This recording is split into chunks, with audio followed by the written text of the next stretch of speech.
Hello বন্ধুরা, আজকে আমি চলে এসেছি আমতা বলাই মাঝি পীরের মেলাতে। তোমরা দেখতেই পাচ্ছ কত সুন্দর দৃশ্য, অনেক ভিড় হয়েছে। তো এরপরেও তোমাদের সাথে অনেক কিছু শেয়ার করব, তোমরা দেখতে থাকো। সবকিছু এই তো কানের বলো, খেলনা বলো, অনেক কিছু দোকান বসেছে, অনেক কিছু স্টল বসেছে।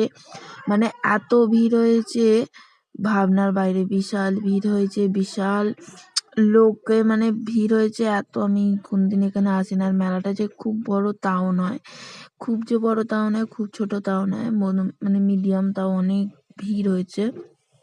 রাস্তাতে ঠিকভাবে হাঁটা যাচ্ছে না।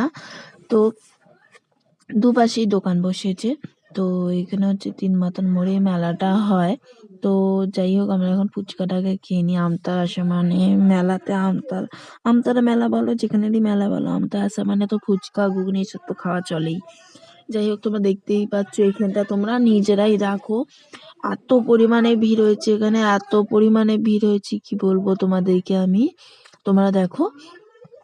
তো যাই হোক, আমার ভিডিও ভালো লাগলে অবশ্যই কমেন্ট করবে, অবশ্যই লাইক করবে, শেয়ার করবে, সাবস্ক্রাইব করবে। তো তোমরা দেখতে পাচ্ছ এত ভিড় হয়েছে, আমি ঠিকভাবে যেতে পারছি না, ক্যামেরা নড়ে যাচ্ছে, কারণ এত ঠেলাঠেলি হচ্ছে এখানে। তো এই এরকম ভিড়ের মধ্যে ভিডিও করাটা অনেকটা রিস্কেরই ব্যাপার যাকে বলে।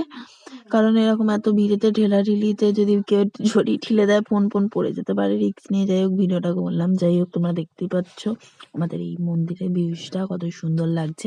তো তোমরা সামনের বছর ঘুরে যেও। তো এখানে দেখতে পাচ্ছি এখানে সব পুজো দেওয়া হচ্ছে। তো ঠাকুরমশাই এখন পুজো করছেন, পুজো নিচ্ছেন। তো তো দেখোই তোমরা কত ভিড় হয়েছে, না দেখলে বিশ্বাস হবে না। দেখো।